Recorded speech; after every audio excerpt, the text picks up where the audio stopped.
Өмірде барлығы жақсы болу үшін жалпы не істеу керек? Өмірде барлығы жақсы болу үшін адамның іштей сенімі болу керек. Барлығы жақсы болады, және де өмірімде барлығы жақсы болуға мен лайықтымын деген. Бірақ қазіргі қоғамда көп адамда ондай түсінік жоқ іште. Дегенмен де оны қолдан істеуге болады. Істеуге болады емес, әрбір адам оны істеуге міндетті. Өзінің жан дүниесіне үңіліп, өзінің бақытқа лайықты екенін түсініп, өзін әрдайым іштей қолдап, тек жақсылыққа сену керек.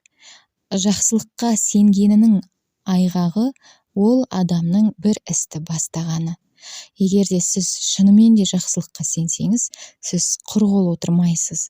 Сіз ең кемінде болмады дегенде жақсы нәрсе тыңдап, жақсы нәрсе көріп, жақсы нәрсе айтасыз.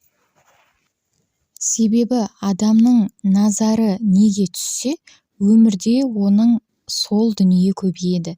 Егер де адам өзінің назарын жақсылыққа бағыттаса, оның өмірінде де жақсылық пен парасат, байлық, береке, бірлік ұлғаяды.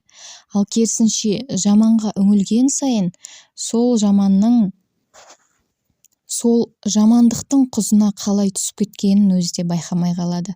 Сондықтан да адам өзінің назарына иегелік етіп, өз назарын тек жақсылыққа бағыттау керек. Негізі адамның өмірі тек өзінің қолында, өзінің назарында.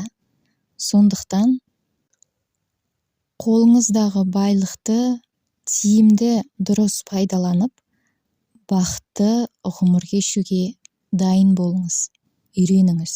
Сіздің қолыңыздан келеді.